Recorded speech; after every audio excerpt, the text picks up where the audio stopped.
సులభమైన మార్గం చెప్పారండి.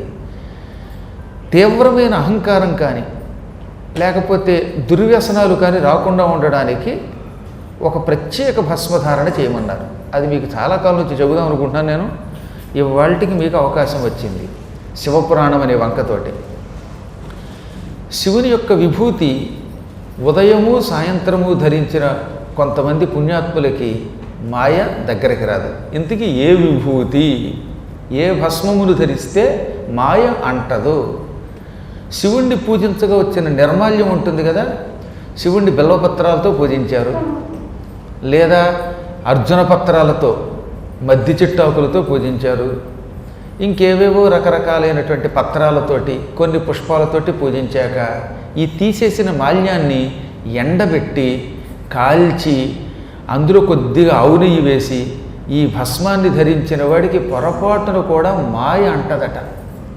అందుకే పూర్వకాలంలో ఏం చేసేవారు తెలిసిన, ఆలయాల్లో ఏదైనా పత్రి ఇచ్చారనుకోండి, దాన్ని కళ్ళకద్దుకొని నందికి మాత్రం తగిలించాలి, నెత్తి మీద పెట్టుకోకూడదని చాలాసార్లు చెప్పాను. శివమాల్యాన్ని భరించే శక్తి మనకు లేదు కనుక దాన్ని ఏం చేయాలి, నందీశ్వరుడికి తగిలించి ఈ పత్రి జాగ్రత్తగా పట్టుకెళ్ళి ఇంట్లో ఎక్కడో తొక్కని చోట ఎండబెట్టండి.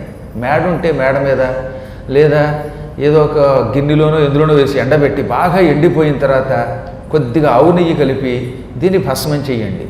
లేదా హోమం దొరుకుతున్నప్పుడు హోమంలో కూడా వీటిని వేయండి సమిధలతో పాటుగా, అప్పుడు హోమ భస్మం వస్తుంది.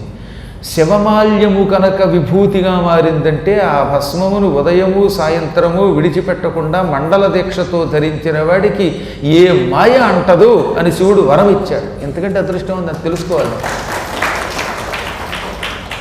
నేను ఈ కోటిరుద్ర సంహితలో ఇది మళ్ళీ ఇంకోసారి చెబుతాను మీకు. చివరిగా కోటిరుద్ర సంహిత వస్తుంది, అప్పుడు చెప్పుకుందాం. భస్మములు ఎన్ని విశేషాలు ఉన్నాయో అందులో ఈ భస్మానికి ఎటువంటి విలువ ఉందో అందులో చెప్పారు. అందువల్ల ఏం చేస్తారు, ఎప్పుడన్నా మీకు ఎంత పత్రి ఇచ్చారనుకోండి, అదంతా తీసుకెళ్ళి నంది మీద పారేసి ఇక మన దాన్ని మనం వెళ్ళిపోతే గుళ్ళో అదంతా ఎత్తలేక తలప్రాణం తోక్కొస్తుంది. దానికి బదులుగా మీరు ఏం చేస్తారు, మీకు పత్రి ఇవ్వగానే నందీశ్వరుడి శరీరానికి కొంచెం తగిలించండి. ఎక్కడ తగిలించినా నంది శరీరమే. ఆ తగిలించిన దాన్ని జాగ్రత్తగా పట్టుకెళ్ళండి, దాన్ని బాగా ఎండబెట్టండి. హోమం జరుగుతున్నప్పుడు మీ హోమాలు అయితే మీరు వేసుకుంటే మీ భస్మం మీకు వస్తుంది.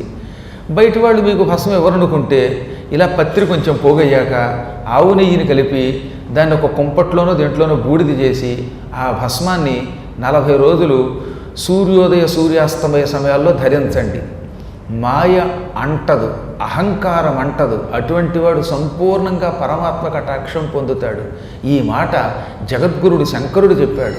అన్నిటికీ మించి ఇప్పటికీ కూడా జ్ఞానం ఉన్న వాళ్ళందరూ ఏకకంఠంతో చెప్పేదేమిటి, నడిచే దేవుడు కంచి పరమాచార్యులు వారు ఇదే మాట చెప్పారు. ఇంతమంది మహాత్ములు చెప్పారు, పురాణములు చెబుతున్నాయి. కాబట్టి వీలున్నంత వరకు శివమాల్యాన్ని ఎండబెట్టి భస్మం చేసి, ఆ భస్మం కూడా అందులో ఆవు నెయ్యి పడకుండా భస్మం చేయకూడదట, ఆవు నేతితో కలిపి భస్మం చేసి ఆ భస్మం ధరిస్తే ఎంత మంచిదో తెలుసు. ఆరోగ్యం కూడానండి. అసలు మారేడాకుల్లో ఎన్నో ఔషధీ గుణాలు ఉన్నాయి. అవి ఎండిపోయిన తర్వాత వాటిని కాలుస్తూ ఉంటే వచ్చే పొగ శ్లేష్మాన్ని కఫాన్ని తొలగిస్తుందన్నమాట, దగ్గు తగ్గిస్తుంది. అదే కొన్ని రకాల పొగలు మీ ఇళ్లలో దోమల కోసం పెట్టుకుంటున్నారే ఆలౌట్, అది మిమ్మల్ని ఆలౌట్ చేస్తుంది. అవి విషం, కెమికల్స్ అవి. కానీ ఇది అలా కాదు. అసలు ఈ పొగ వల్ల దోమలుండవు, ఆ పొగ వల్ల ఆరోగ్యానికి మంచిది. పూర్వం అలాంటి పనులు చేసేవారు.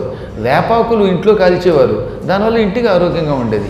అన్నిటికీ మనం ఈ కెమికల్స్ మీద ఆధారపడిపోయి అనారోగ్యాన్ని తెచ్చుకుంటున్నాం, ఊపిరితిత్తులు పాడు చేసుకుంటున్నాం అన్నమాట. ఇవన్నీ శాస్త్రాల్లో, మంత్రశాస్త్రాల్లో, వామకేశ్వర తంత్రం వంటి తంత్రశాస్త్రాల్లో చెప్పబడిన విశేషాలు. అలాగే ఎప్పుడన్నా తెలియక పొరపాటున శివమాల్యం తొక్కేస్తే మీరు సర్వనాశనం అయిపోతారని ఎప్పుడు భయపడకండి. శివమాల్యం కావాలని తొక్కకూడదు. నందీశ్వరుడి మీద శివమాల్యం వేశారు ఎవరో, అది పక్కకు పడిపోయింది పొరపాటున ఇంత పెసరు. దాన్ని తెలియక మీరు తొక్కితే సర్వనాశనం అయిపోతారని ఎవరన్నా చెప్తే అది అబద్ధం. ఎందుకంటే భాష రాకపోవటం వల్ల వచ్చిన కొన్ని ఇబ్బందులు కొండపత్ర కొట్టినట్టు చెప్పేయాలి. నేను నాలాంటి వాడు. మన అన్నిటికీ పుష్పదత్తుడు ఉదాహరణ ఇస్తున్నాం. పుష్పదత్తుడికి ఎందుకు నష్టం వచ్చింది? పూర్వం